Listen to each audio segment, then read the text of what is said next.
like about 7, 8 maybe. That's almost half the room. That's very encouraging. Great to see you. Welcome. Welcome to your first Blockchain Sydney meeting. What we do is we feature all kinds of different projects in the crypto, blockchain, NFT, DeFi space, GameFi as well. We have different projects and founders and developers come along and talk about their projects and help educate us to understand what they're working on, why it matters, how it's going to make a difference. And we also have sometimes general presentations on topical issues such as CBDCs. We like to get into a little bit of compare and contrast, decentralized freedom versus centralized control. Yes. Tyranny, yes. Yeah, so it's great to welcome Fig here. We haven't seen him for quite a while. I swear he's got taller since he was last here. Either that or I'm shrinking.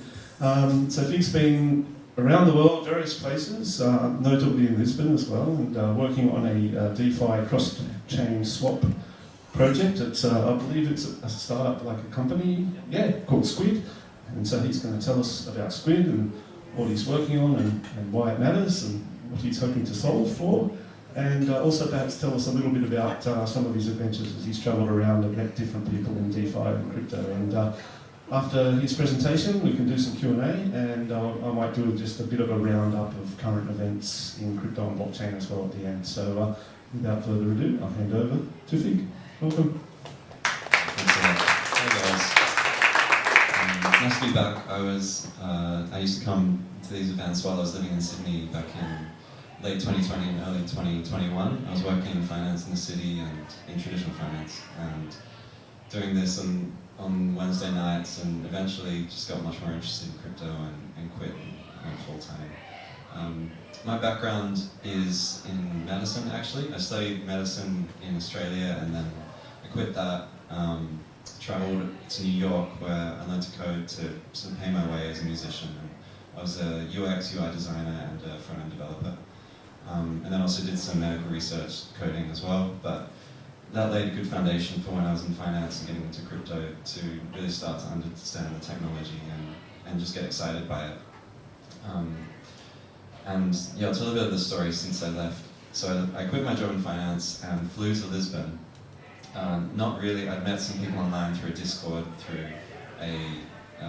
some communities that I was doing through DeFi Summer, and met them and then started talking about ideas, getting things together, and we thought we wanted to do something cross-chain, because in DeFi Summer there was this, Ethereum was the main blockchain that everyone was using. It had this explosion of applications, and it quickly became evident that it wasn't possible to just have one blockchain, or at least Ethereum wasn't scalable enough to handle all these users, all these applications. It was costing $200 to do a swap on Curve, or like $50 to do a swap on Uniswap, and all these alternate blockchains started getting more adoption, so Avalanche, Polygon, Solana, and the problem arose where users were wanting to explore applications that were on Avalanche or on Solana, but they couldn't, to get their assets over there, it was this really dangerous journey.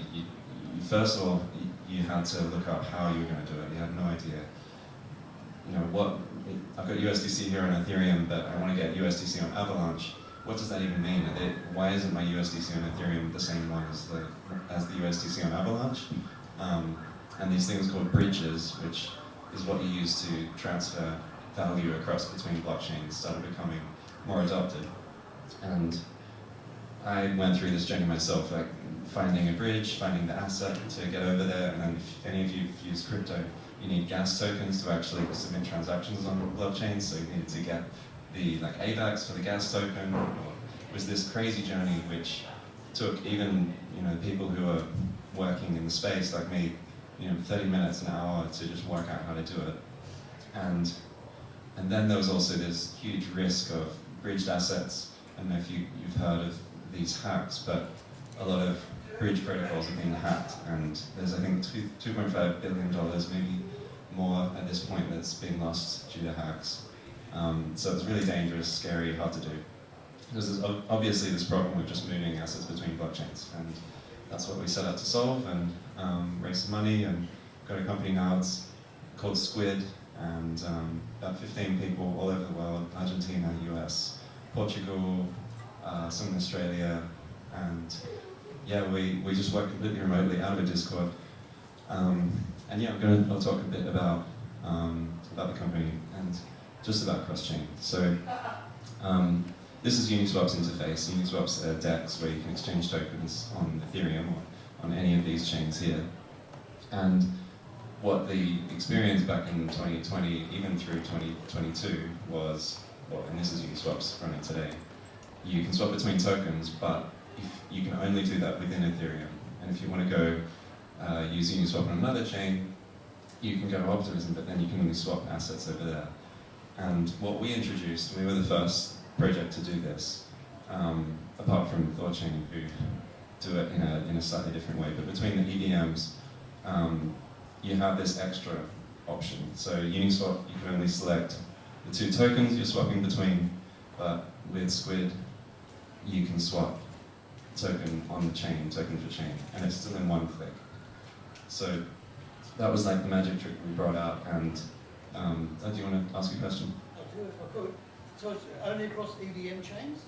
Well, I'll get to the chains later, but we have Cosmos as well. We've got 60 chains supported.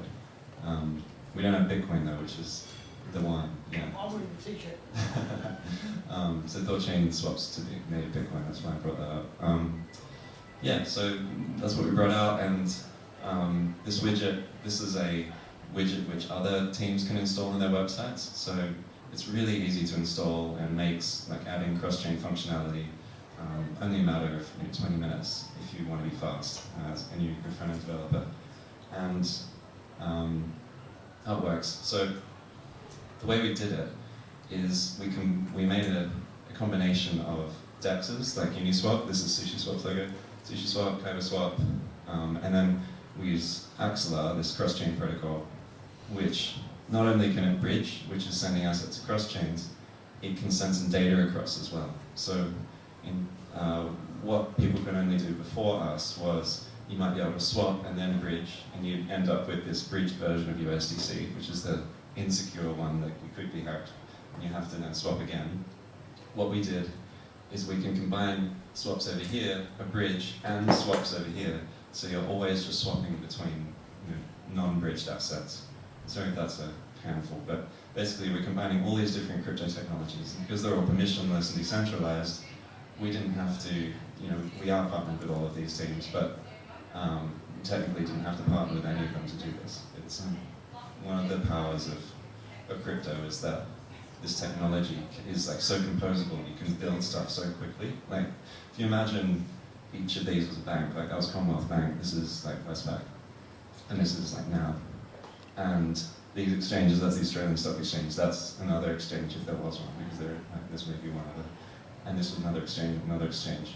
For us to do this in TradFi, we would have had to have partnerships directly with the three big banks, all the stock exchanges, and we're just a team of, at that point, 9 people and we raised some money, but not important enough for these people to care. So that's just like an example of how much easier it is to do innovation in crypto rather than in traditional finance. That's why I'm so excited about it.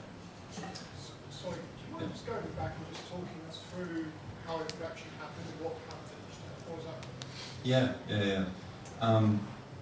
So you go to the interface, and what are we doing? Let's do Ethereum on Arbitrum. This is Atom on Cosmos Hub, and if I was going to do the internet, I'd just do it on my browser. But you would select Arbitrum as the from chain, Ethereum as the from token, Cosmos Hub as the to chain, Atom as the to token, and then get a quote, sign your transaction with MetaMask or with Kepler, or it's with MetaMask in this case, because you're going from Arbitrum. And then Squid's generated this big payload, this sort of long piece of data, which is essentially an instruction manual for all the smart contracts to run. And the smart contract we have on Arbitrum first swaps in SushiSwap from Ethereum to USDC, and then it swaps on KaibaSwap from USDC to Axelar USDC, which is the one compatible with the bridge. Then it bridges, waits for the bridge to complete, and then once it arrives on the Osmosis chain, it swaps from Axon USDC to Atom, and then bridges that to the Cosmos hub. So it's a pretty complicated route that all happens seamlessly. And do you have an aggregator to select the best Yeah. access to? Exactly, yeah. So we've got partnerships with most of the DEXs in crypto, and they, depending on which one has the best price, we choose that one. Yeah. So then, how many times does the user have to sign? Are they involved every step of the way, or it's one upfront? Yeah, it's just one click at the start. They sign one transaction on Arbitrum, and then it's all executed via decentralized like bridges and messaging protocols. Yeah, that. So you've been audited? Yeah, we've had 7 audits. Who did audit? Consensus Diligence and Aki Blockchain are the 2 auditors we've used. But it's now 7. Has your audit document has been published in your website or something? Yeah, you can go to our GitHub. GitHub, yeah, okay. Yeah, it's 0x Squid is the org and audits is the repo. Yeah. So it's since it's gone to different stages of, exchange. When it comes to the, how much do you charge? Is it from different stages or just one fee? Yeah, the questions around fees and how much do we charge depending on the stages. And currently we don't take any fees, it's all free. There's a concept we could introduce where, like, depending on how many hops there are, maybe we charge more, but currently we just don't charge anything. But the user pays, the way it works is the user pays gas up front, and the gas costs get spent as all the bridges execute. So on Arbitrum, they'll pay for the gas costs on Osmosis, Cosmos Hub, and Arbitrum in one go. And then it all gets executed, and then whatever isn't used gets refunded to the user at the end on Arbitrum. So you just pay for what you use and no fees. How long did it take? This took 9 months to build the first version, and then we've been live for a year now. Are you still in beta 2 version right now? I see. Yeah, V2's, I think next week it might come out of beta. The beta's not very good, but the proper V2 is amazing. It's much more capable in terms of the routing it can do, much faster. Yeah, any other questions? So the other thing we wanted to maintain with this was, like, we benefited from that composability that I told you about, where you can plug into any module on any chain. And it was really important that we made our use case, which is swapping tokens across chains, but you could still use us as a module and then compose us with other things. And if you think about buying an NFT on another chain, you've got USDC on Arbitrum and the NFTs over on mainnet on Ethereum. What you need to do is first swap USDC on Arbitrum to Ethereum on mainnet on Ethereum, and then buy the NFT in a second click. But with Squid, you can actually do all of that in one click. So in that case, this would be Arbitrum, and this is Ethereum. It does a swap, and it swaps into Ethereum, and you can add another step, which is buy an NFT, and that allows us to do like really seamless payments to like any token. You can buy any NFT on any chain. I don't know if I have a screenshot of the. Yeah, no, I'll get to it later. I've got a screenshot of it. You can compose these cross-chain swaps to do things like you can use lending or staking across chains, GameFi, working with a bunch of teams, and we're integrating into like 200, maybe 300 at this point projects, including these massive ones, which we're really happy about. We do swaps inside the MetaMask interface, DYDX we do onboarding into their platform because they're a new chain, and it was really difficult for anyone to get onto their chain. So when you go to this DYDX front end now, it does a Squid swap into the exchange, and yeah. So is that how you guys make money, or you're not making money? No, we are making some money. With the wallet, and with other teams, they charge a fee, and we get a small cut of that fee, basically. this is Decentraland, where they've integrated us. And this buy with crypto button opens up an interface where you can buy NFT with Squid, as you can. And yeah, that's our scarf. You can go buy it. Not many people. Oh, there's so many people have bought it. It's cool. These are some of the chains that are connected to. Chains and rollups. This is Axelar. This is like an example. This is the main cross-chain provider that we use. That allows us to send things around. Another really cool feature we have is called Squid Boost. And the launch, so the feature is that cross-chain transactions usually take a long time because it's a bit. Sorry, that's to make me look away from the screen every 20 minutes, like a square eye. So Squid Boost is a feature where you can swap between chains in 20 seconds or less. And usually swapping between chains, to keep good security, you have to wait, say, 16 minutes when you're going from Ethereum, because Ethereum takes about 16 minutes to finalize for anything to become properly secure. And that way, the bridging would usually take 20 minutes to just do one of our swaps. But with this, we bring it down to nearly instant. Have you thought of the time to swap? Have you thought about scaling that with the value of the transaction? So for small transactions, it's not a lot that can get lost. You make those quick. For large transactions, you make it a little slower. Yeah, we thought about that too. Blockchain does that. Yeah. It's a good strategy. We just built this one solution that brings everything down to less than 20 seconds, except it's limited at count because it requires some liquidity. So at the moment, I think it's $20,000 in every chain that you're limited to. And if it's above that, it takes the full 20 minutes. And I've got a slide in here for this, but we sponsored a roller coaster for it for the launch, which was we couldn't afford to sponsor F1, so we sponsored a roller coaster. It was really fun. Just going through. So how it works. So the user declares that they want to do the swap on the source chain, and usually then they'd be waiting 15 minutes for this step to happen, or 20 minutes for this step to happen from Arbitrum, waiting for Arbitrum to finalize before the swaps on this side can happen. But instead, a boost provider who has some money on Optimism is able to provide the bridge tokens immediately. So say they're sending 100 Axon USDC across, they can provide 100 Axon USDC here, it gets swapped and the NFT is bought, whatever happens. And then it goes into the user's wallet.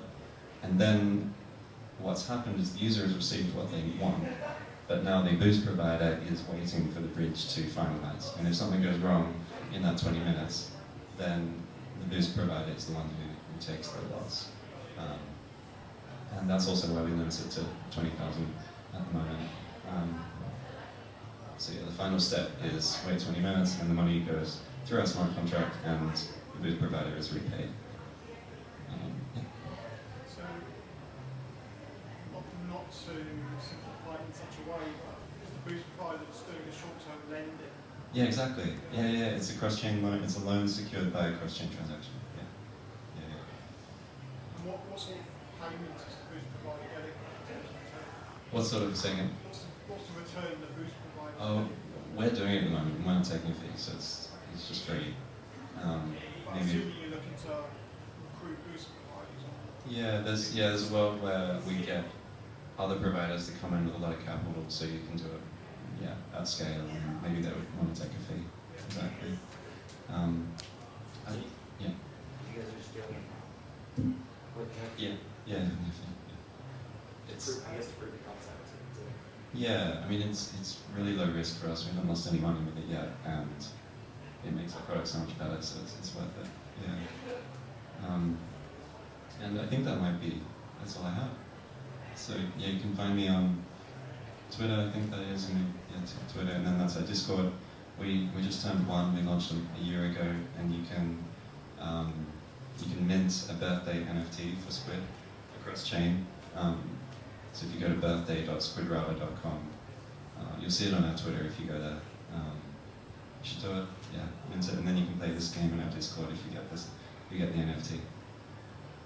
Any other questions before you? Do you guys have any plan to make a coin of yourself and like a help like to the community where they're using your coins or like discount on fees and stuff?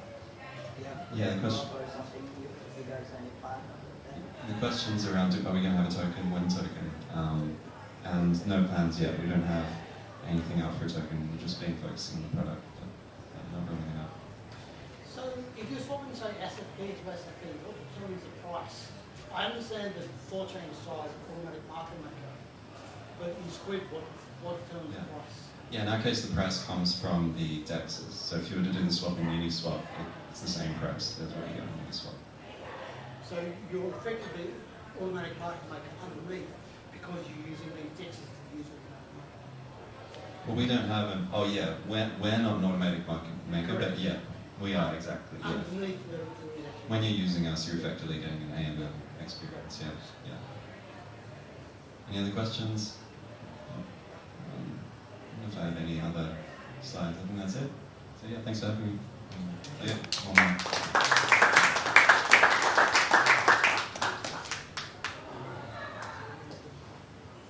Okay, thanks so much, Zach. Really informative and great to see reducing the